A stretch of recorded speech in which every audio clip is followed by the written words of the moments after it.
Hi friends, welcome back to my channel. ఈరోజు అయితే నేను చేపల పచ్చడి పెడుతున్నాను. మేము ఎట్లా పెట్టుకుంటామో చూపిస్తాను మీకు.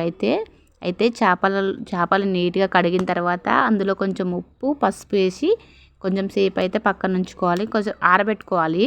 అంటే మరీ పచ్చి చేపలను అయితే చేయకూడదు కదా, కొంచెం ఆరిన తర్వాత వేస్తేనే మంచిగా వస్తాయి. అందుకోసం అనేసి నేను కొంచెం సేపు ఆరబెట్టుకున్నాను. అసలు పచ్చిగా ఉన్నప్పుడేమో చేపలు చాలా కనిపించినాయి, కానీ ఆరిపోయేసరికి అయితే చాలా తక్కువ అనిపించినాయి. అసలు నాకైతే కింద తక్కువ ఎట్లా అయిపోయినాయా అనిపించింది. అయితే ఇది మొత్తం నేను పచ్చడి మొత్తం కట్టెల పొయ్యి మీద చేద్దాం అనుకున్నాను. అందువల్ల పొయ్యి పెట్టుకొని కట్టెలు తెచ్చుకొని, మాకు మొత్తం బెడ్డే ఉంటుంది కాబట్టి వాళ్ళ కొంచెం బెడ్ ఉసుక పోసి దానిపైనుంచి అయితే మంట పెట్టాను. మంట పెట్టిన తర్వాత ఇప్పుడైతే ఒక కడాయి పెట్టుకొని కడాయిలో చేపలు అయితే ఎంపుకున్న తర్వాత పోపు వేసుకుందాం. చేపలు కొంచెం మంచిగా వేగాలి. కొంచెం తక్కువ మంటల్లో కొంచెం ఎక్కువసేపు వేగితేనే పచ్చడి ఖరాబ్ కాకుండా ఉంటుంది. లేదంటే పచ్చడి మొత్తం ఒక 2-3 రోజులకే ఖరాబ్ అయిపోతుంది, స్మెల్ వస్తుంది అంతా.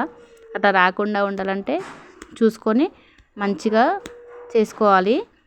అయితే ఇప్పుడైతే నేను పోపు వేసినాను ఫ్రెండ్స్. పోపులో నూనె కొంచెం ఎక్కువ కాగి ఉన్నప్పుడు కాకుండా కొంచెం ఒక 50% చల్లగా అయిన తర్వాతనే పోపు వేయాలి. లేదంటే పోపు మొత్తం మాడిపోతే అంత టేస్టీగా రాదు.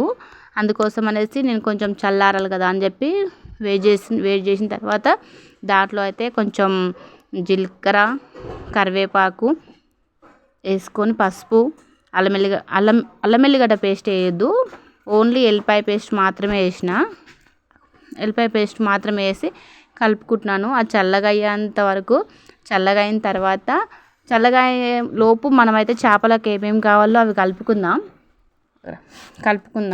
చేపలలో మాత్రం కొంచెం ఉప్పు, కొంచెం కారం, అంటే సరిపడంత కారం, జీలకర్ర మెంతుల పిండి వేసుకోవాలి. జీలకర్ర మెంతుల పిండి ఎక్కువ వేసుకున్నా మళ్ళీ చేదవుతుంది. కారం ఉప్పు అవన్నీ చూసుకొని వేసుకొని పక్కన ఉంచుకున్నాను. ఎందుకంటే ఆయిల్ కొంచెం చల్లగా కావాలి. వేడి ఆయిల్ చేపలలో పోసామంటే కారం మొత్తం నల్లగా అయిపోతుంది. అందుకోసం అనేసి నేనైతే కొంచెం సేపు అయితే వెయిట్ చేశాను. కొంచెం చల్లగా అయ్యేంతవరకు. కట్టెల పొయ్యి కాబట్టి నూనె మంచిగా కాగి ఉంటుంది. అందుకోసం కొంచెం సేపు అయితే వెయిట్ చేద్దాం. అయితే అసలు ఎండలు అయితే నేను 3-4 అట్లా పొయ్యి గడ కూర్చున్నా కానీ ఫుల్ ఎండలు కొడుతున్నాయి ఫ్రెండ్స్. అసలు నేను ఇన్ని రోజులు పనికి పోనందుకు ఎండలు కొడుతున్నాయా, లేదంటే అసలు ఎండలే నిజంగా కొడుతున్నాయా అర్థం కావట్లేదు. నేనైతే పనికి వెళ్ళట్లేను, అసలు ఇంటి దగ్గరే ఉంటున్నాను. పనికి కొంచెం హెల్త్ బాగాలేక ఇంటి దగ్గరే ఉండాల్సి వచ్చింది.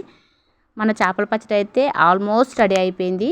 చూడండి, మొత్తం వేసుకున్న తర్వాత మిక్స్ చేసుకొని కొంచెం సేపు ముక్కలకు పట్టనివ్వాలి. కారం ఉప్పు, అవి వేడి చేపలు కాబట్టి కారం ఉప్పు పిండి కలిపిన తర్వాత కొంచెం సేపు ఉంచుకొని ఆయిల్ అయితే కొంచెం చల్లగా అయిపోయింది.